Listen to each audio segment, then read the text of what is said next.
In theory, we are live right now, both to YouTube and to Twitch. And Gator is going to go through and he's actually going to restream this over to the Holen Network. So if you're seeing this right now, excellent. If not, we're going to be talking to ourselves for the next 30 minutes, which will be fantastic because it's a shameless excuse to hang out with hacker friends. Just like last video, Gator is actually experiencing 60-mile-an-hour winds, so we'll see how this is going to go. With that, I'm Alex. I go by Silk as my hacker handle. On my channel, we look at the people, projects, plots, and passions of hackers. And today we're joined by GatorByte, which last time we saw him, he talked through his upbringing and how he became a hacker, which during it was absolutely incredible to find out he was actually a cabinet maker who turned hacker and broke into the technical realm, which is absolutely freaking incredible. So I wanted to take time, do a hacker hangout, which is going to be our first one ever, and actually hear more about that story and talk more about how, and it's great. Digital Tinker, excellent. I can go ahead and add this. This is actually fantastic. So we are actually streaming right now. So we're streaming to YouTube. We'll have to figure out how to do Twitch later because apparently I'll just grab the VOD and we'll go from there. Excellent. So next time. So with that, we're going to jump into what our upbringing was, how we broke into the industry, answer any questions, throw them just into chat, and we'll try and answer them best we can. I think a great place to start, though, Gator, is actually on your upbringing. At one point, you actually transitioned over to security. How did you go about doing it? So this was actually a passion of mine to go through and do in the evenings, right? So I was working or doing school, doing part work, and then during the night, I was doing anything I possibly could just to jump in and learn more about security. So building labs. In the early days in high school, I was actually taking the Security Plus cert. Doing the studies online, doing the A+ side of the house. So not only just getting hands-on with hardware, but starting to understand how things worked and then just researching as much as I possibly could.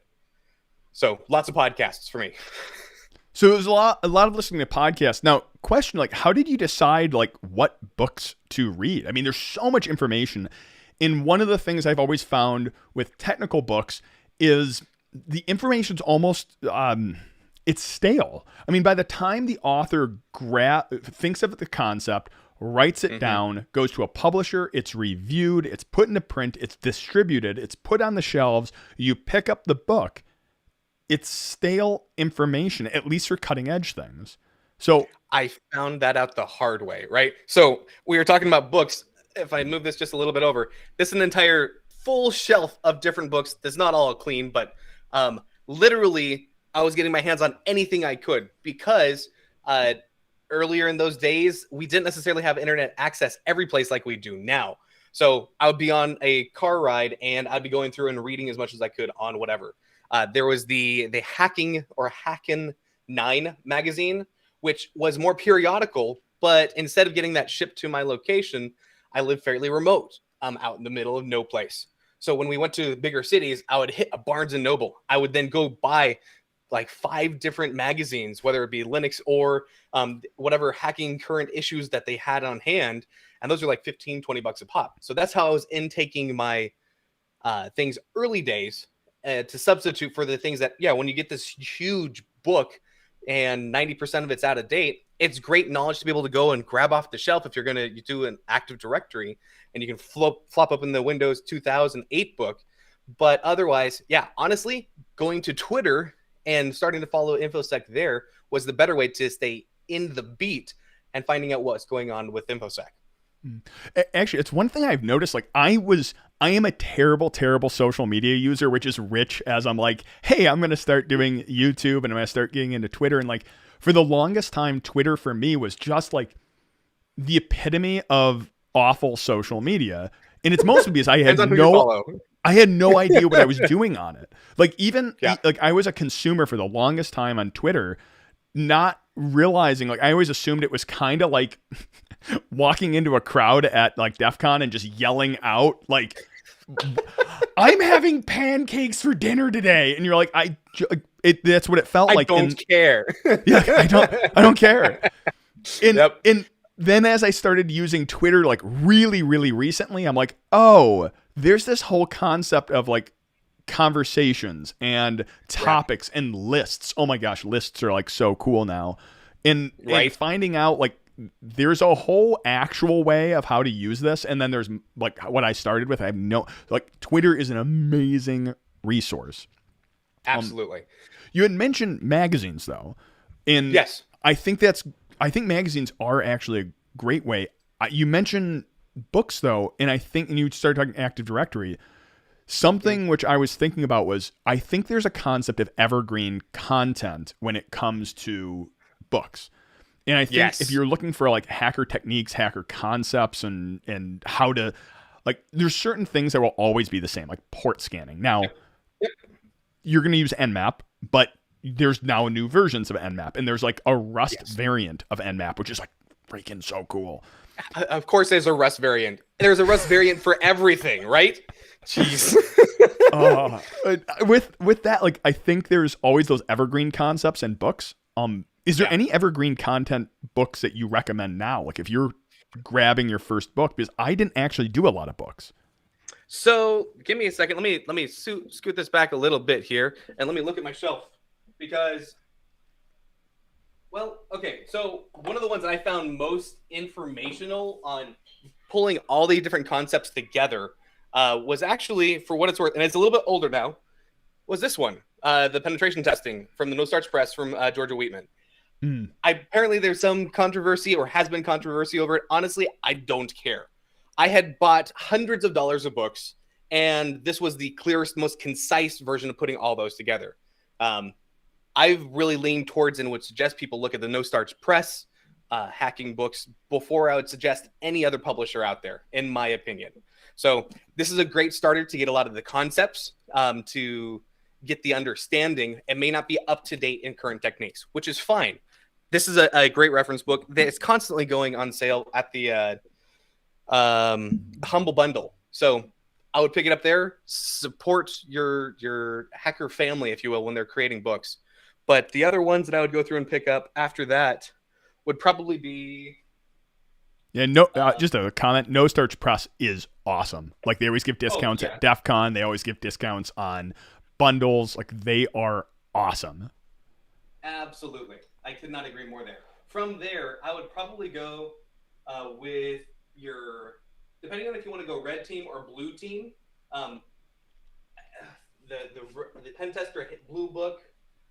This is one I just recently picked up. That's also a more current, up-to-date version of current techniques and getting up and running. So the hands-on hacking with Matthew Hickey and Jennifer Curie. I'm gonna probably butcher her name, but I apologize. And then the last one I would say is this. If you follow a guy on Twitter going by Da_667, his actual name is Tony Robertson. He did the physical book, but he's also been giving away the virtual book, his PDF. This thing is absolutely freaking amazing because it doesn't matter what virtualization software, when you're trying to build your lab, he literally covers everything. So I would absolutely love to suggest that. So he's getting ready to put out his second version of that book. But if you want up-to-date stuff, go follow him on Twitter and pick up his book, in my opinion. It's the one thing I've also noticed with books. And first, Digital Tinker, thank you. I love you so much. Daniel, you as well. Thank you for joining. Thanks for commenting. Awesome. Something with books is I find that they were great jumping off points. So like when you pull them in and you go, okay, this is a concept I want to learn more about, you then start Googling for that concept. And, you know, when you're researching, what ends up happening is you open up one tab and then 3 tabs and then 10 tabs. And at one point you start crashing your browser by having all the tabs open. If you're actually, another one is I think something I've been working on more lately is how to funnel all the information in. And I want to actually do a video on it at one point because I think it's so interesting is consuming all these different sources and RSS feeds and blogs. And something I Yeah. found out recently is there's a great service called Readwise, and this is not a Okay. sponsor or anything like that. And it's a great way of I think highlighting is useless in books. Like honestly, like you highlight something, you don't remember it, and there's so much research done on this. But what's cool Right. with Readwise is if I highlight on a Kindle or highlight on my iPad, Readwise Mhm. automatically goes through all of my books and automatically syncs all those quotes in. So I can Really? then add that over to like a notes database, which I mean, I'm using Notion right now, and that's a whole nother gong show with it. I've been Okay, looking at okay. Obsidian and whatnot, but Readwise has been really cool because you can sync all these different sources down to one location. But either way, not a sponsor or anything like that, just random technology at one point to try and funnel this in.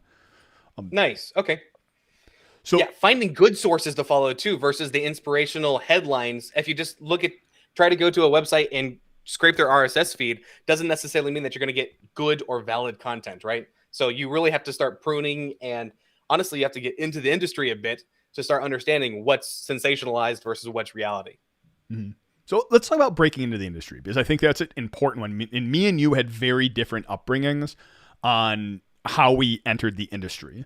Yours was cabinet maker, which I want to dig in. Mine was more of a traditional route of I bounced through 3 different universities because I wanted a degree which said network security in it, even if it was just like computer science, network security, because I Sure. knew my degree. And we are going to discuss degrees at one point.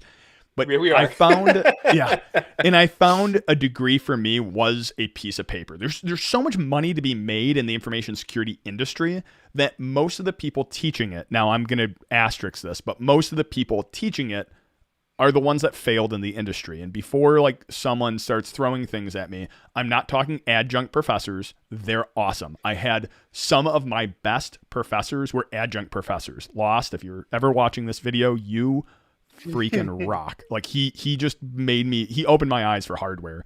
Because Nice. I'm like, hardware didn't exist for me, and Bunny and things like that even pushed me into it farther. But and so, in not talking about adjunct professors, they're the salt of the earth. It's awesome. But I just found for me, like, I needed the degree because some of the path I was looking to go required a degree. So Right. with that, Gator, how did you break into the industry considering you don't have a network security degree? Yep. So honestly, it was by volunteering and jumping in, right? So when I was doing the Security Plus class, that's where I just started going to DEF CON. I started networking with other folks. And then from there, I helped start a hackerspace because we didn't have any other local meetups. We didn't have a Linux user group. And I saw what like DEF CON groups were doing. And we had other folks that were coming from my hometown over to Vegas. And I'm like, why don't we get together on a biweekly basis and just do presentations, talk about the projects that we're working on? So we've been hold literally on. doing that. I'm cutting you off right now because here's a question. You just said you started a hackerspace to actually break into the industry. Like, so you weren't an Absolutely. expert or anything like that. No, I was not an expert. I was curious, right? And that's exactly it. If you're curious, you can absolutely jump in. Yeah, that's awesome. By the way, as anyone who's joining us right now, Gator is in like 60-mile-an-hour winds, so he's going to be skipping a little bit. But for the most part, audio's great. Okay, good. I'm glad the audio's okay. We'll go like this so you still won't see it's out of sync. I think like something that I you know, that imposter syndrome we all deal with at times, where it's like I'm not really an expert to be doing this, or I don't want to start a hacker group because I'm not an expert or I'm not known in the field, and that is pretty freaking incredible that you jumped in and started a hackerspace and overcame that, because that's not like anyone who's dealt with that before. It's like that is a huge step. It's a huge step, but honestly, I think there's a lot of people go through and say that they have the imposter syndrome, and to a degree we do. At the same time, if you're curious about something and you find another group of people who's also curious about it, might as well get together instead of suffering alone, right? So if you're able to get together, you're not giving a presentation to a handful of folks or 10 or 15. You're talking to your friends about the project that you're working on. And hey, do you know a better way to do this? And you get that engagement. So you switch over from just like giving a presentation or trying to fake it till you make it, to no, you're actually getting hands-on, you're engaging your community, and you're just talking about geeky things that you've been working on. So it makes logical sense, especially if you don't have one in your area. How did you pick what projects to work on? I mean, that's another one, is picking early projects is difficult. I've got a 2-year list long project list. So when people ask me, hey, can you do this in my spare time? I'm like, you got 2 years, or should I move this up in priority, right? Whatever interests you most, and whatever is most useful to you right now, or in this case, tomorrow. For our hackerspace, it's, hey, what subjects or projects do I want to drive myself to make sure I'm responsible to give a presentation for next week, and do that project. For me, projects were like one of the best ways I actually learned. Oh, I'm getting the earphone back in. Projects were like one of the best ways I actually learned early on. And the ones I actually chose was, and this is something you talked last time about, is finding people smarter than yourself to become friends with and follow what they do. Yep. So absolutely. One of them was Poncho. And there's a story, like my second university moved into a house with like 7 other people, which is awesome. It was like a mansion, like 4 bathrooms, actually 4.5 bathroom, like mansion, brand new house. It was awesome. But he started doing hacking on Unreal Tournament. And it was when he actually started reverse engineering the Steam engine, the VAC anti cheat engine. He ended up doing a talk at DEF CON, Sky Talk on it. And he was awesome, because if you ever met him, Poncho is awesome. And he is an incredible reverse engineer. Ended up bypassing the Steam anti-vac engine, but what was so cool about it is he was able to point me in the directions of, here's how you use Ollie debug, here's how you research this, here's how you patch a DLL, here's how they're searching through memory. And it was when he was still learning it, and that's when I started realizing, and even now I struggle with on the channel, and I'm doing videos, is finding people smarter than you but not so far ahead of you that they're forgetting what it was like to be a beginner. There's a no, I agree with you there. Absolutely. There's a huge research. There's a ton of research. I'll split the screen on this one. There's a ton of research that was done in Europe on this, specifically in the medical industry, that students were able to better articulate the problems they faced 3 months ago than the teachers, or the ones who were been doing it for 10 years, because they forgot what it's like being a beginner. And there's a whole like new evolution within education in Europe, talking about how students are better teachers. Not for the advanced concepts, but I find that same thing if information security is finding someone who's about where you 6 months ahead of you, and we're learning from them. I cannot agree with you more. Surrounding yourself by smart people and other people who are just in different fields, right? That's what is so great about like making a hackerspace, is because you have no idea what their backgrounds are. For me, getting into InfoSec, I wanted to make sure I became a solid sysadmin that I could then build in my own lab, help support customers. So I knew how to build something. After I could build it, then later on, continuing to build in more security from the start as I learned about it. And then after that, moving into a penetration testing field, to where if you know how to build it, you know the common misconfigurations that you did when you're getting into it, and then how to secure those. Becoming a penetration tester is just the next step to saying, I'm going to attack my hardware. And the cool thing is not only just giving you a report, but then saying, here's how to fix it, or hire me to fix it, right? And I'm sure you could talk more on that, because that's what you do. Well, actually, there's something that you said, which I want to jump back to, and so you started a hackerspace. How did you turn that into your first job? Because that's another pretty big jump. Networking. Totally networking. And that's one of the most important things, especially in this industry. In my opinion, it's partly what credentials that you have, but honestly, it's what kind of drive do you have?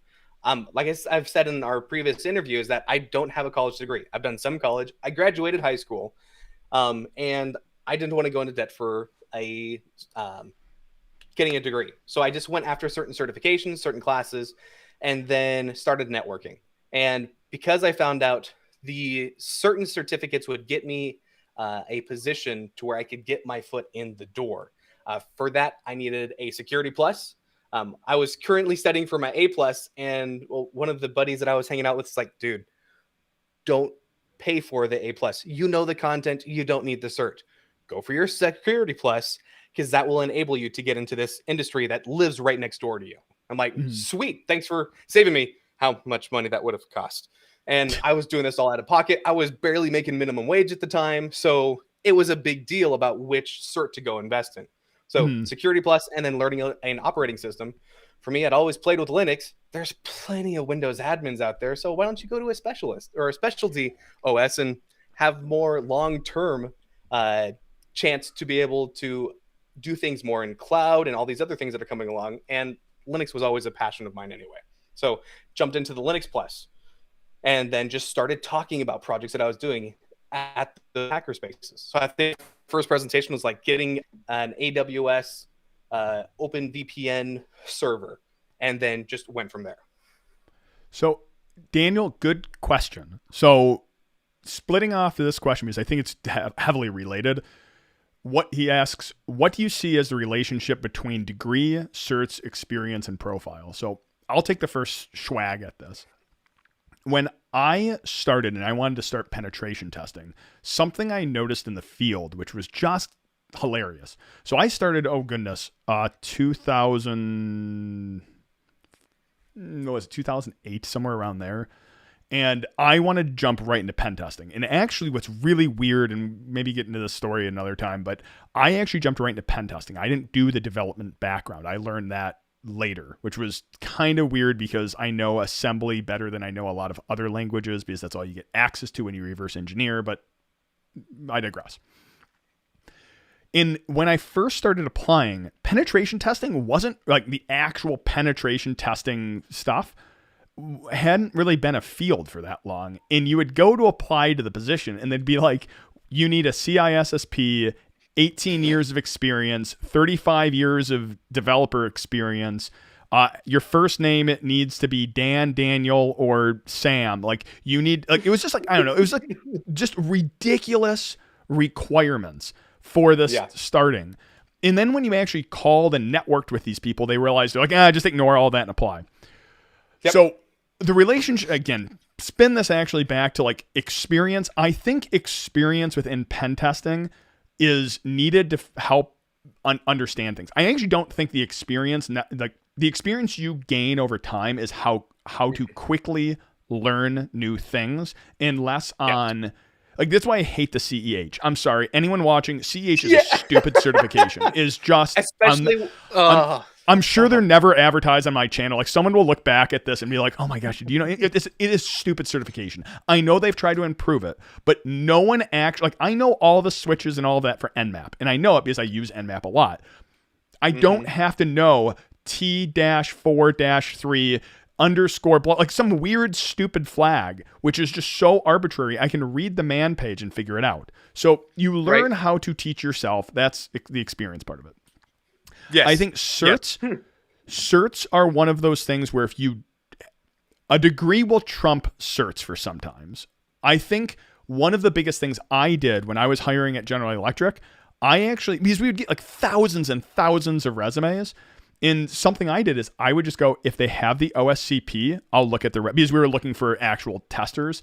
I just filtered on the OSCP. I literally, if they had that, I knew they had to pass the lab experience. So like for me, again, not a sponsor or anything like that. I love the offensive security certifications, the OSCP, the OSCE, the OSWE. Yeah, they're all hands-on certs that you have to actually show that you know what you're doing.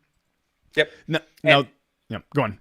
Along with that, I agree with you. I like the certs that are more hands-on, especially when the CEH switched over from being we're going to get hands-on keyboard to multiple choice, multiple answer. I'm like, my want to do this is now out the door, and going OSCP is absolutely the better way to go.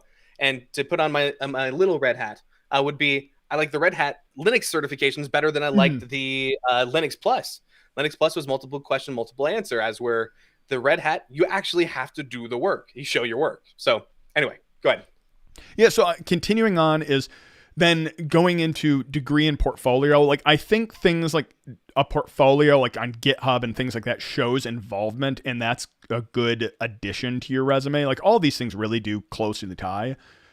On a Mhm. note on degrees, academia loves academia. So if you're going into university, if you want to teach, you're going to need a degree. There's no way around it. You can adjunct professor with COVID, online learning. A lot of those restrictions have opened up. But for the most part, if you want to be a college professor, you need a degree.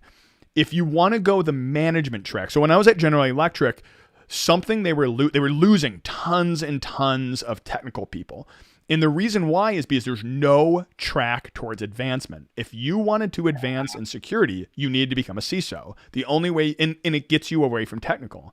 And it's mainly because these companies don't understand, like these big companies, I would say, like, I don't want to say East Coast because that sounds ridiculous, but like the West Coast companies understand it a little bit more, but like technical geeks don't want to be managers. They don't want direct reports. They want to geek out with technology and they want to play around with it.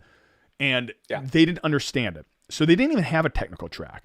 And the only way you would actually go up to the CISO role was with a degree. And managers and academia loves degrees. They like the CISSP. They like having a master's degree. And the farther you go up in management, the less typically you got technical. Later on, right as I was leaving the company, they started introducing a technical track. So you'd actually be at the same level as a CISO, going the CIO and the CISO, and it was the chief security architect is what it was. And they were the same pay rate. One had direct reports, one didn't. But they were still growing pains there because they still required like a master's, not realizing. So I'll try and bundle this up for you. A degree will help you get a job if you don't have the experience, you don't have the certificates, if you don't have the portfolio, and it will help you get to where you want to be. But the only way you're moving beyond that, or like the entry level position, is by getting all the other things.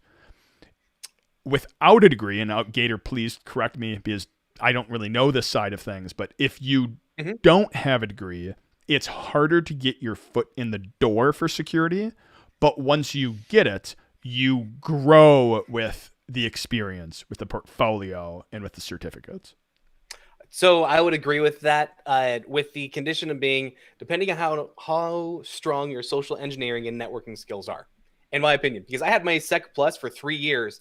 I didn't do any networking, and it did me zero benefit. I was applying. I kept on doing my resume. And for me, I was showing my other work that I was doing outside of my day job. I did some technical work at my day job. I was doing a night job of doing an IT, building machines, helping small businesses and get their machines back up and running, their networks and such. But starting to volunteer and then documenting things online. I had a blog post. I never did YouTube because I wasn't thrilled with how they were going through and monetizing things and whatnot. But I thought, hey, at least blog it so then you can say, hey, it's not just me taking notes. Here's what the projects I've been doing on. Here's how I was a beta tester for Windows 8. Here how I was a beta tester for Ubuntu or Fedora or whatever else. Showing your work, showing your documentation, showing what projects that you're working on was super important. And ultimately, between starting the hackerspace, finding out that there are other people interested in starting a Linux user group, getting involved with these groups, and talking with folks, doing more projects. And then because of that, the networking was able to get my foot into the door. And then from there, I was able to just take off running because this was my passion. I'd been studying for it. But instead of me just building a lab now, I actually had real developers and I had other people I had to interface with. So your customer service skills then needed to come into play major because in a lab, it's great, but you don't have any problems being injected. Problems being developers or other people going through and actually having to do work on computers, right? There's another aspect you're saying here, and this is actually, so I'll put on the times I was interviewing for General Electric, when I've been interviewing for my firm, and now I'll cover two things. At my firm, oftentimes we're hiring like virtual CISOs, so people who have been in the industry forever. So I'll say when we hire junior people for my firm, or when I was looking at General Electric, the two biggest things I would look for are not technical skills. Amazingly enough, because I believe technical skills can be learned. You can learn them. You can learn them on the job. You can learn penetration testing on the job. You can go to try Hack Me, Hack the Box, or any of those, and we'll gloss on those in a minute, and you can learn the technical skills. The two things most people cannot learn, and really one of them, is how to communicate clearly, or it takes time. It's It not takes time and practice. and even like, oh, there's so much nuance with this, because it's how to communicate clearly, how to communicate like technical jargon to laymen, how to keep it entertaining. Even I struggle with that one, but just like, oh goodness, like how to communicate clearly. I'm struggling like saying this, so like that's rich, but I just think communication is just like, everyone struggles with it, and sometimes it's nerves and things like that, but it's just needed, especially nowadays where everything's remote. If you can't clearly communicate, but I guess now I'll throw one other thing is like, oh, this one's like a hard one to say on is if you can't pronunciate clearly in a microphone. So that I remember 2 interviews where I just noped out of there. And it was when I was having dogs barking in the background. If it was a really heavy accent where I couldn't understand, because I'm like, my clients aren't going to be able to understand it, but I can't understand it. If it was like, oh goodness, like anything like that, like it was just communicate clearly. Number 2, and then I'll get you to your other comment, Daniel, is number 2 is documentation. Documentation is clear. It's so key, especially with pen testing, because at the end of the day, you can be the best tester in the world. Like, you pop them, hit root, escalate, grab all of Active Directory, get their source code, modify their source code, whatever. You do all of it. But at the end of the day, if you don't write a good report, your pen test is crap, because that's all the client gets at the end of the day is a report. Now, we add on to that with like report and remediation and plan of actions and milestones and all of that, but that's all they get. They get the deliverable is the report, some conversation, some remediation. So if your documentation is bad and your communication is bad, the pen test is bad, no matter how technical you are. Hands down. I completely agree with you. So your report is your moneymaker, right? Because that gives them what you found, how you found it, and possibly remediations for that as well. So communication, and especially written, is super important. You could even be ums and ahs, and you can train out of that by just giving more presentations, to be honest with you. There are things like Toastmasters that you could be able to get in, including virtually, or get together with other folks. There's a link that we'll end up putting someplace, or I'll post on our Holon on the Holon side on our site. But there's like a couple of different ways that you can help structure presentations to help you stop your ums and ahs. So getting in front of people, even virtually, helps you become a better communicator. So with that, was there anything else that you wanted to wrap up? Because I know we're close. Yeah, so there's actually one other one. So Daniel just say, I intend to include my mastery level work and write-ups on Hack the Box and Portfolio. I hear that every person in the industry, how important effective communication and personal skills are. Yeah, absolutely. They're so important, because that's all. If you can't communicate clearly, if you can't document, I think including write-ups to Have I Been Pwned. I was just doing a video on that. So Hack the Box, I think, is huge, because it shows that you can clearly articulate the steps. Doing that in a blog, doing it in a newsletter, I don't care where it is. Putting a YouTube, you can put unlisted videos on YouTube. Like, that's fine. Just mark it unlisted and put a link in your resume. Like, everyone, if someone actually sent me a video of them hacking one and clearly articulating what they're doing, that would have stood out like on their resume. Like, I always loved when people had personal websites. When I click on their personal website and see what they were doing, that was awesome. You mentioned there's one other topic I want to cover, which is Hack the Box. So if you want to learn hands-on testing, you've learned it from you've picked up books, you've picked up magazines, you've read the blog post, and you want to try hands-on hacking, the 3 resources that I believe are some of the best right now is actually try Hack Me. Their free tier is awesome. It's more educational based, though there are challenges. Their free tier is awesome. And again, no sponsor warnings or anything like that. We got nothing. I don't this get just anything our personal from experiences, right? Exactly. Try Hack Me is awesome. I haven't played around with it nearly as much as I wish I have. But like John Hammond, for instance, does tons of videos on YouTube about these. Like, go check him out. The other one is Hack the Box. Hack the Box is great, but it's really not all that educational. It's more like challenges. Try Hack Me is much more like knowledge based. And yeah, I'll throw that one on Daniel. Yeah, awesome. Where Hack the Box is much more like, here is a challenge. Here's how but there's not a lot of like help on that. If you're learning web security, which is none of these are really strong on, Try Hack Me is much better, is Portswinger Academy. It's free. Portswinger puts out the Burp. It's free. Yeah, Burp Suite. And it's excellent for web, and it's free, which is great. Fantastic. So with that, let me plug a couple things that I did that I found fantastic resources for. There used to be something called SecurityTube. I learned so much from that site. It is absolutely incredible. Since then, Vivek has gone through and created the Pentesters Academy. It's a little bit expensive, but if you have a little, it is by far the best bang for buck. So check out Pentester Academy. When it comes to different Linux routes, to be honest with you, best bang for buck is now called a Cloud Guru. It used to be called Linux Academy. People could then get onboarded quickly. They also cover some basic security topics as well. So again, cost a little bit, but if you're looking at spending a little bit of money but getting the best bang for your buck, those are the two biggest resources. In the past, I could also suggest Cybrary.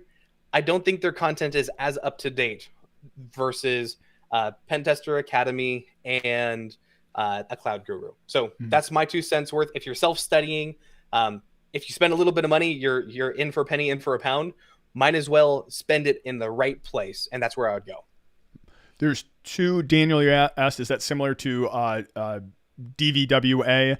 No, these are more like you log into their web app, or like DVWA, like you download it, install it. DVWA is okay. Actually, the best one I found recently is OWASP made one called Juice Shop. And it's awesome because you can spin it up really easily. It runs in Docker. But what's so cool about it is there's like a hidden scoreboard you're not supposed to know about. And that's one of the challenges, to find it. And then it lists out challenges. And it's good enough to recognize if you hit the cross-site scripting, if you do SQL injection. They programmed it in a way where it recognizes it and gives points for you. So that is probably one of my favorite ones right now, is Juice Shop, and it's by OWASP. There's also a VulnPy by the same folks who do the Raspberry Pi Kali edition, and there's another option to download this Vulnerable Pi to where if you put a touchscreen on top of it, you can click a couple buttons and then say, how do you want it to be vulnerable? You slap it, plug it into a LAN port, and then you're up and running. So that's another, if you're running a Pi, it's fantastic. But these are all like web and network. There is whole slews of, again, pen testing, because it's such a generic name, which are hardware and social engineering and all of these things, which you can't really these are harder to test. If you're looking at hardware and whatnot, at one point we're going to get Leap Bunny on the channel, who runs the hardware, or actually ran the hardware hacking village at DEF CON, and he is a super cool dude. And I learned a ton from his reverse engineering channel, which is at DEF CON, which is a whole nother story. With that, let's wrap this up. Thank you everyone for watching. Thank you, Daniel. Thank you, Digital Tinker, for sticking around and asking questions. If you enjoyed this, please let us know, because we would love to do more. Gator, any parting thoughts before we close this on up? If you're a curious mind, go start researching and documenting what you're working on, because that's going to help you later on. With that, love your hacker family. Excellent. Oh, hey, and there's Hope Annihilator. We're just closing up. Hey, Hope. Thank you so much, guys. We will talk to you later.